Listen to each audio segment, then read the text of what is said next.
Welcome to Preview.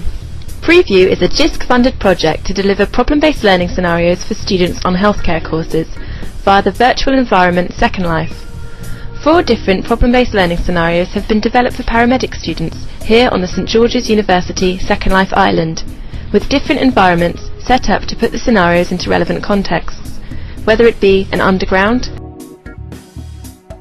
a high street, or a nightclub. The scenarios developed at St George's are based on widely used resources known as virtual patients, online narrative-driven cases that test students' decision-making skills and their ability to apply their knowledge to realistic scenarios.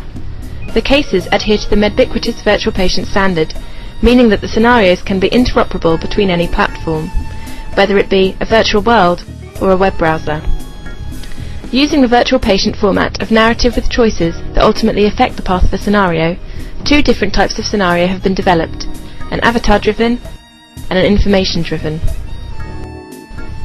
The information-driven scenario has the case narrative displayed on a giant screen that the students can collaborate around.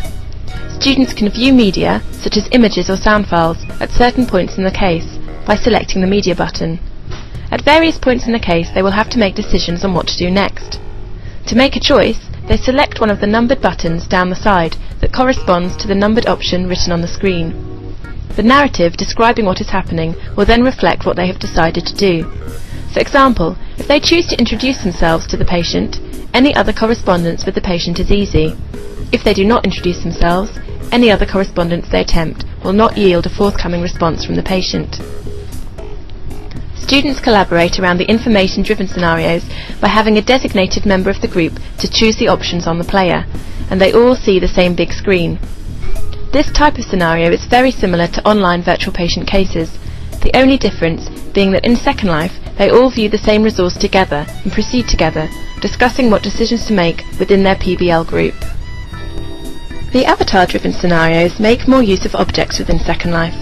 With these scenarios, they also start from a screen with some narrative describing the initial information, such as the dispatch call a paramedic would get as they are dispatched to an incident. Quickly the scenario moves beyond the screen to the surrounding environment. The patient is represented through a non-player character, which is essentially an avatar that is not controlled by anyone. There are various different objects, as well as the patient themselves. For example, one of the first things the students have to do is decide on a suitable place to park the ambulance, and decide whether they need to use their radio to call for backup.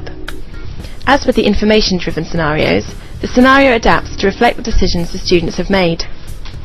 Some information is still represented to the student via text on the screen. To stop the students from having to keep referring back to the screen when interacting with the environment, they are able to attach a heads-up display, which will always appear in the corner of their view. Then when information appears, they can see it easily without having to move back to check the screen. Students are able to ask the patient questions or observe and assess them by clicking on the various parts of the avatar.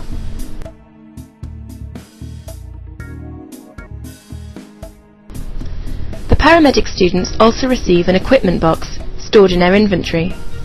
This lists all the equipment that a paramedic would routinely have available to them in real life.